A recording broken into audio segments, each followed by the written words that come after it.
Hi అండి అందరికీ. ఇవాళ వచ్చేసి గోబీ మసాలా కూర చూపిస్తాను. దానికి కావాల్సిన ఇంగ్రీడియంట్స్ గోబీ పావు కిలో తీసుకున్నానండి. ఇప్పుడు వాటర్ పెట్టుకున్నాను, మసులుతున్నాయి. దీంట్లో సగం చెంచా పసుపు వేసుకుంటాను,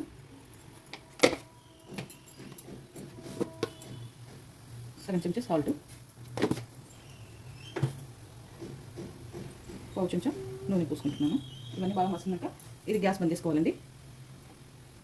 ఇప్పుడు దీంట్లో ఈ గోబీ వేసుకోవాలి. ఒక 5 minutes అలా ఉంచాలి హాట్ వాటర్లో. ఓకే అండి. ఇప్పుడు మసాలా దినుసులు ఇవి టమాటాలు ఒక 3 తీసుకున్నాను, ఆనియన్ వచ్చేసి ఒక 3 పెద్ద సైజు, పచ్చిమిర్చి ఒక 4 ఇలా తుంచుకున్నాను. ఇప్పుడు మసాలాలు ధనియాలు 2 స్పూన్లు, జీలకర్ర 1 స్పూను, కొబ్బరి సగం కుడక, ఇంకా హోల్ గరం మసాలా మొత్తం అనమాట, జీడిపప్పు ఒక 7-8 పలుకులు. ఇప్పుడు ఇది పోసుకున్నానండి. ఇప్పుడు ఆయిల్ పోసుకొని ఆయిల్లో కొంచెం వేయించుకోవాలి. ఇది 3 స్పూన్ల ఆయిల్ పోస్తున్నానండి. ఈ గోబీ వేస్తున్నాను, వేసుకొని కొంచెం ఫ్రై చేసుకోవాలి ఇది గోబీ. ఓకే అండి, ఇలా వేయించుకోవాలి ఇవి గోబీని. ఇప్పుడు తీసేసుకుంటున్నాను ఆయిల్ నుంచి. ఇప్పుడు కొంచెం ఆయిల్ తీసేసుకున్నానండి. ఈ ఆయిల్లోనే ఇవి మసాలాలు వేయించుకోవాలి. పచ్చిమిర్చి, టమాటా, ఈ మసాలాలన్నీ వేసేయాలి. ఇవి కూడా మసాలాలన్నీ వేసేసుకుంటున్నాను ఇప్పుడు.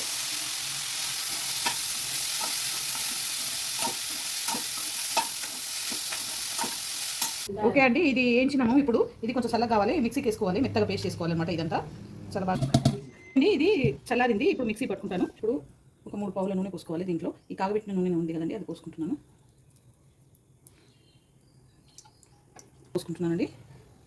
మసాలా వేసుకోవాలి, సారీగా చిన్నగా దాన్ని వేసుకోవాలి. పచ్చిమిర్చి, ఒట్టిమిర్చి 3 మసాలా పేస్ట్ మెత్తగా పట్టుకుని ఉంది కదండి, ఇది వేసుకోవాలి.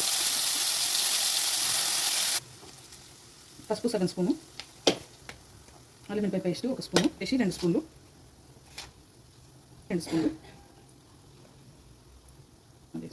ఇవన్నీ వేసుకొని బాగా కలుపుకోవాలి. కలుపుకోక వేసుకుంటున్నానండి. బిర్యానీ ఆకు వేసుకొని బాగా కలుపుకోవాలి. ఇంకా మొత్తం ఇప్పుడు దగ్గరికి అయింది. దీంట్లో ఒక గ్లాస్ వాటర్ పోసుకోవాలి. ఇంకా కొంచెం ఉంది కదా, ఇది కలుపుకొని వాటర్ పోసుకోవాలి.